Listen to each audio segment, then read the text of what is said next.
Bien-aimés frères et sœurs, vous connaîtrez la vérité et la vérité vous affranchira. Ça, c'est pas moi qui le dis, c'est la Bible qui le dit. Mais moi, je vous dis mieux.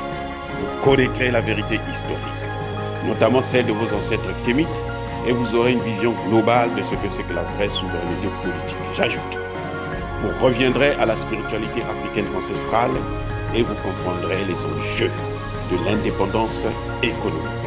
Et pour terminer, vous accepterez votre identité culturelle kémite et vous obtiendrez deux choses.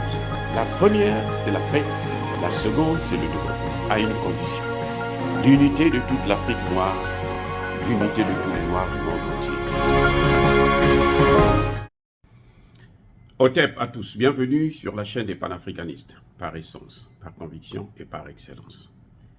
Celle des citoyens kémites par nécessité et obligation de combat. Nous sommes une chaîne qui n'est guidée que par nos ancêtres et rien que par les ancêtres qui appartiennent à l'égrégore du monde noir. Par conséquent, nous ne croyons en aucun Dieu venu de l'étranger. Toutefois, cette vidéo n'est aucunement destinée à inciter à la haine ou à la violence, car nous menons un combat qui est d'abord et avant tout spirituel, intellectuel et démocratique. Ensuite, il est politique, géopolitique et géostratégique. Contre l'impérialisme, le colonialisme, le néocolonialisme et l'endocolonat, qui sont tous qualifiés de crimes contre l'humanité. Nous menons ce combat sur la base du principe fondamental que nous avons hérité de nos ancêtres kémites, qui est celui de la Mahat, c'est-à-dire solidarité, vérité et justice. Vous êtes donc en droit de connaître la vérité et nous avons l'obligation de vous dire la vérité, rien que la vérité, afin que justice soit rendue au continent africain. Et ça, c'est notre modeste contribution dans cette noble lutte en faveur de la souveraineté, la dignité, la solidarité et l'unité africaine. C'est exactement ça que nous appelons le panafricanisme. Bien-aimés frères et sœurs, nous allons parler d'une éventuelle loi de protection des terres africaines au bénéfice des populations futures. Bien-aimés frères et sœurs, nous devons apprendre à tirer les leçons du passé. Le professeur Cheikh Anta Diop a démontré à la face du monde entier, lors de la conférence du Caire, tenue, je pense, en 1974, que l'Égypte était noire, que les pharaons étaient noirs. Il n'y a aucun pharaon qui a été blanc. Tous ont été des noirs. Donc, ceux qui ont bâti tous ces monuments historiques, le Sphinx, les pyramides et autres, ce sont des noirs. Mais voyez aujourd'hui, les blancs revendiquent la paternité de ce patrimoine de nos ancêtres. Les Arabes revendiquent la paternité de ce patrimoine de nos ancêtres. Et ce qui est encore plus grave, c'est que les populations noires en Égypte sont en train de disparaître. Ils ont presque disparu. Vous voyez, donc, ils ont pris ce qui nous appartient. Ils ont pris notre patrimoine historique, ce que nos ancêtres nous ont légué, ce que Dieu nous a donné. Maintenant, ils sont en train de prendre nos terres. Ils sont en train de prendre nos terres. C'est clair. Ils ont l'argent. On nous a appauvris. Parce que nous ne sommes pas pauvres. On nous a appauvris depuis l'esclavage jusqu'à la colonisation et maintenant la recolonisation. Ils ne font que nous appauvrir. Ils ne font que nous empêcher à nous développer. Vous voyez, dès que nous, on essaie de sortir, par exemple, du franc CFA, on voit toutes les manœuvres que la France fait, et soutenue par les puissances occidentales, les États-Unis en premier, pour nous empêcher d'aller vers une autonomie financière. Et c'est pareil dans tous les domaines, la technologie et autres. Ça veut dire quoi? Ça veut dire qu'on est en train de nous asphyxier. On nous a tellement appauvris que maintenant, eux, quand ils viennent chez nous, on pense qu'eux, ils sont riches. C'est-à-dire que ça se passe dans nos têtes. On pense qu'eux, ils sont riches. Avec de simples papiers, ils viennent, ils achètent. Ils achètent des terres. Ils achètent. Et demain, qu'est-ce qui va se passer? Puisqu'en ce moment, ce qu'ils font quand ils achètent, ils créent des communautés à part. Ils ne s'intègrent pas, ils créent leur communauté. Vous avez une communauté des Chinois, vous avez une communauté des Blancs, vous avez... Allez en Afrique du Sud, vous allez trouver des villes entières où le noir n'a pas accès. En Afrique du Sud, l'Afrique du Sud, là, il n'y a jamais eu un noir.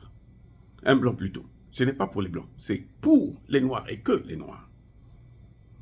Ils ont la présidence, mais ils n'ont pas l'économie.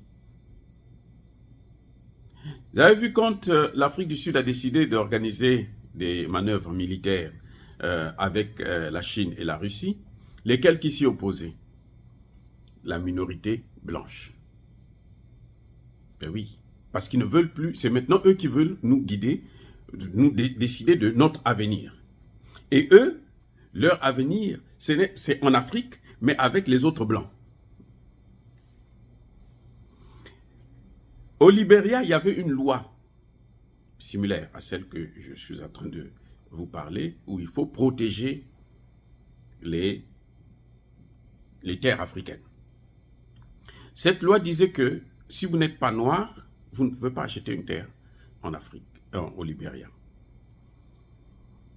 Quand George Weah a été élu, avec leur complicité bien sûr, parce que ce sont eux qui ont mis la publicité, ainsi de suite, la première des choses qu'ils ont demandé à George Weah de faire, c'était d'enlever cette loi-là, cette barrière, parce qu'ils veulent occuper l'Afrique. Donc, il faut que nos parlementaires, nos gouvernements puissent prendre la mesure de leurs responsabilités. Parce que si on ne fait pas ça, ils vont occuper l'Afrique. Comment expliquez-vous que M. Bill Gates puisse acheter des hectares et des hectares en Afrique, soi-disant pour faire l'agriculture? Comme si nous, nos pays ne peuvent pas faire l'agriculture. Nous devrons nous lancer nous-mêmes dans l'agriculture. On peut faire l'agriculture. Mais c'est eux qui viennent acheter. Et eux, quelle agriculture qu'ils veulent faire? En utilisant des engrais. Des engrais chimiques très puissants, des OGM. Non seulement pour empoisonner la population, mais aussi pour détruire les sols. Je ne sais pas si vous savez que Bill Gates est devenu non grata en Inde. Parce qu'il y a des endroits où il est passé justement avec cette politique d'acheter les terres et de faire l'agriculture. Il a détruit les terres. Ces terres-là, on ne peut plus produire sur ces terres sans les engrais. Et les engrais viennent de chez eux. Vous devenez encore dépendant. Alors que nous avons tout naturellement, nos terres. Si engrais il y a, nous pouvons fabriquer des engrais. Donc voilà, il faut protéger nos terres.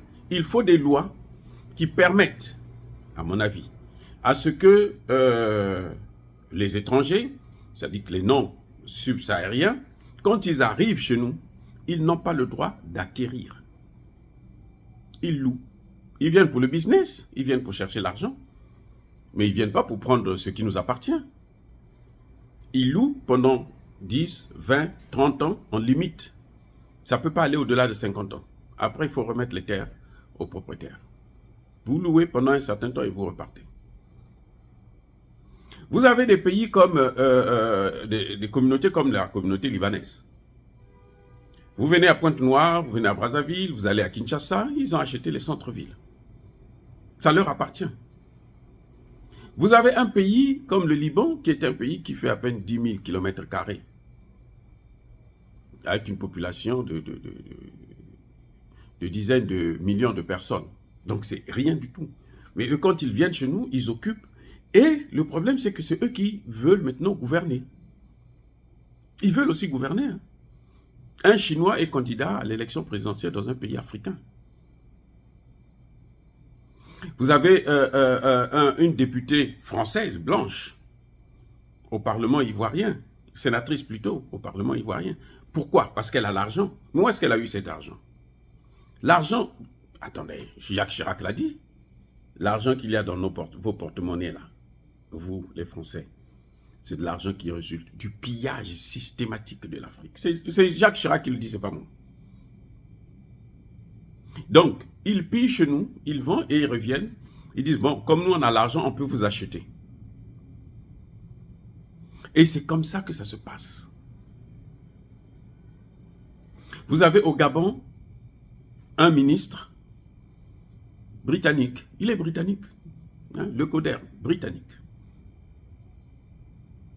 Et lui, quand il travaille, son budget ne vient pas de, comment dirais-je, du gouvernement. En réalité, son budget vient de l'Europe. Parce qu'il met en place la politique européenne. Sous le couvert de la protection de l'environnement. Je dis bien sous le couvert de la protection de l'environnement. Parce que ceux qui pillent, qui polluent plutôt, la forêt du bassin du Congo, ce sont lesquels? Mais ce sont les mêmes. Alors il faut être naïf pour penser que non, des gens comme ça vont venir pour arranger les choses pour vous. Non, ils viennent pour détruire. Ils l'ont déjà fait par le passé. Pourquoi chaque fois que nous prévoyons une politique, eux, ils viennent la changer. On nous a changé notre culture. On a enlevé. Vous avez des choses qui étaient dans notre culture, notre religion, nos manières de vivre, nos manières de manger. On est en train de tout changer, tout. Ils sont en train de tout changer. Nous sommes en train de devenir une population qui n'a pas d'histoire. Comme si on n'avait jamais existé. Et bientôt, nous allons devenir nomades. Parce que lorsqu'on va nous chasser de l'Afrique, lorsqu'ils vont occuper l'Afrique, ils vont acheter l'Afrique, nous, on va habiter dans des ghettos. On sera obligé de fuir. Regardez la pauvreté, comment elle fait fuir la jeunesse africaine. Les gens tentent de traverser l'océan à la nage. Parce qu'ils sont désespérés. Donc, on est en train de nous faire fuir pour occuper nos places. Eh oui. C'est maintenant au gouvernement, c'est maintenant aux parlementaires, c'est maintenant aux autorités, aux leaders politiques de mettre en place cette loi de protection de nos terres, des générations futures.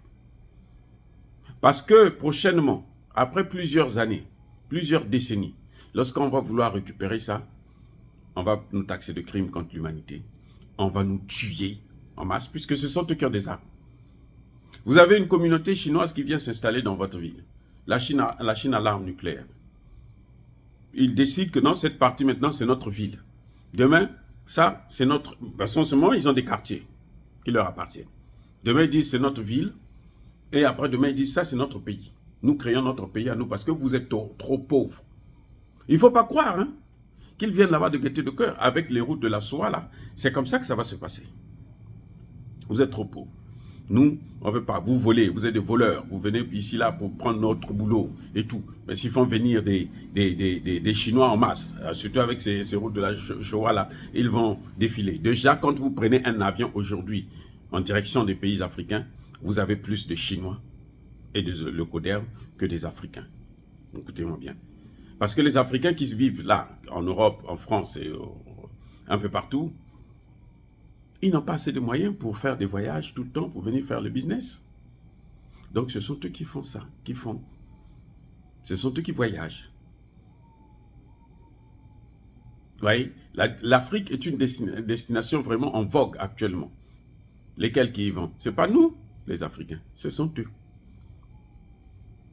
Prenez un vol, même les vols africains, là, comme Ethiopian Airlines, vous avez plus de Chinois, plus d'Arabes, plus de Blancs que des Noirs. Et ça pose un problème. En tout cas, ça posera un grand problème. Et lorsque vous allez chercher maintenant à revendiquer vos droits, on va vous punir comme on a puni le Zimbabwe. Vous savez que Robert Mugabe n'était pas un dictateur, comme on a voulu le faire croire. Le péché de Robert Mugabe, c'est d'avoir voulu récupérer les terres qui appartiennent à leurs ancêtres, aux Africains, pour donner à d'autres Africains. Et c'est pour ça qu'il y a eu cette guerre, cette crise grave. Jusqu'à maintenant, le Zimbabwe est toujours sous embargo.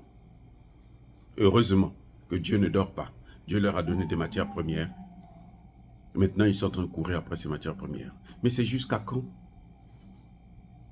Il faut prévenir de telles choses. Parce qu'ils vont nous mater chez nous, pour notre propre bien. Ils vont nous mater chez nous, pour notre propre bien. Donc, il faut prendre des dispositions. Moi, ce que je propose, c'est une loi qui permet à ce que les étrangers n'achètent pas des terres chez nous. Quand ils viennent, ils louent, puisqu'ils viennent pour le business. Mais à un moment donné, il faut qu'ils repartent chez eux. Les fonctionnaires des Nations Unies qui sont au Congo démocratique, ceux qui viennent notamment du Bangladesh, ce qu'ils font venir des familles entières qui viennent au Congo démocratique. Ils ont les devises de l'ONU. Ils achètent des terrains. Ils sont plus de 2 millions d'habitants sur une petite superficie de, je ne sais pas, 20 et quelques ou 30 et quelques kilomètres carrés. Et pour eux, l'Afrique, le Congo démocratique, c'est l'Eldorado. Et surtout qu'il y a la guerre, les gens sont pauvres, ils sont obligés de brader. Non, ça ne va pas se passer comme ça. Il faut maintenant qu'on arrête cette hémorragie. Dire cela, c'est inciter à la haine ou à la violence. Non, ce n'est pas du racisme.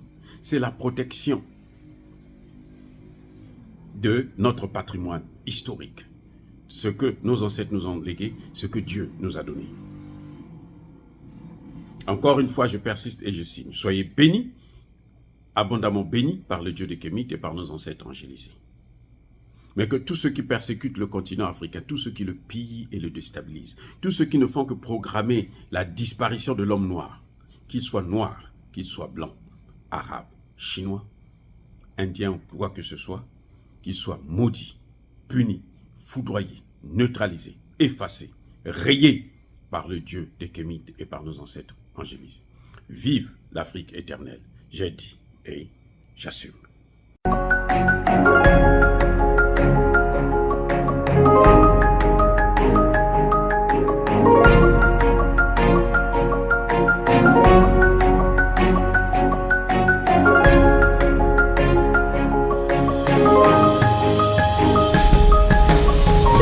Eux, ils marchent par la foi et non par la vue. Mais moi, je vous conseille vivement de marcher par la connaissance scientifique et historique, notamment celle de nos ancêtres kémites, par les 5 sens et par l'intelligence. Abou Abia.